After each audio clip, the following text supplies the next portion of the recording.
They brought a coffin into the service.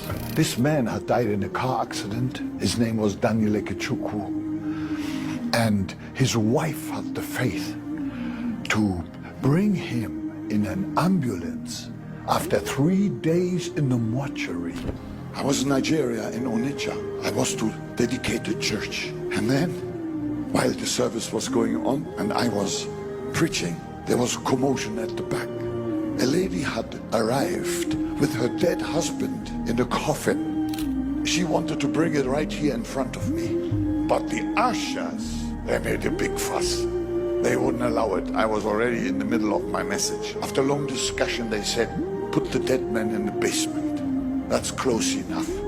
If God wants to raise him, he will raise him. And as I was preaching and praying up there, suddenly that man, 3 days in the mortuary and already embalmed, suddenly somebody rushed in and said, it's now breathing, that is breathing, is breathing. I didn't even know there was a corpse in the cathedral. But somebody had faith.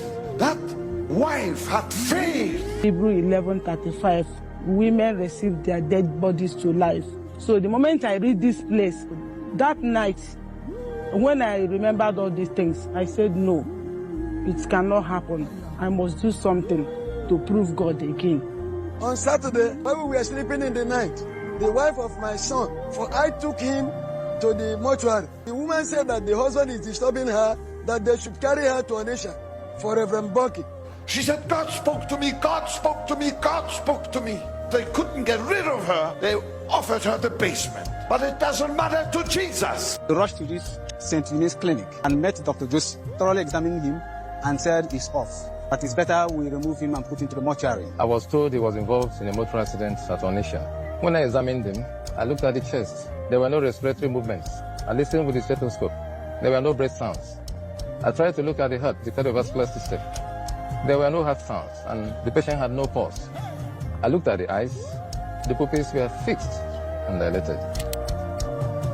Next day, almost all newspapers across Nigeria, Bonke raises man from the dead. Wow. I like good rumors, you know. But Bonke had done nothing.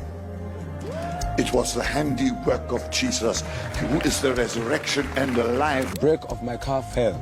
I missed this car 238. Because of how dangerous that place is, there's very big pillars they positioned there to wedge the car not to somersault inside the big place. So my car had to hit those pillars, and I hit my chest on the steering. And I remembered I was vomiting blood.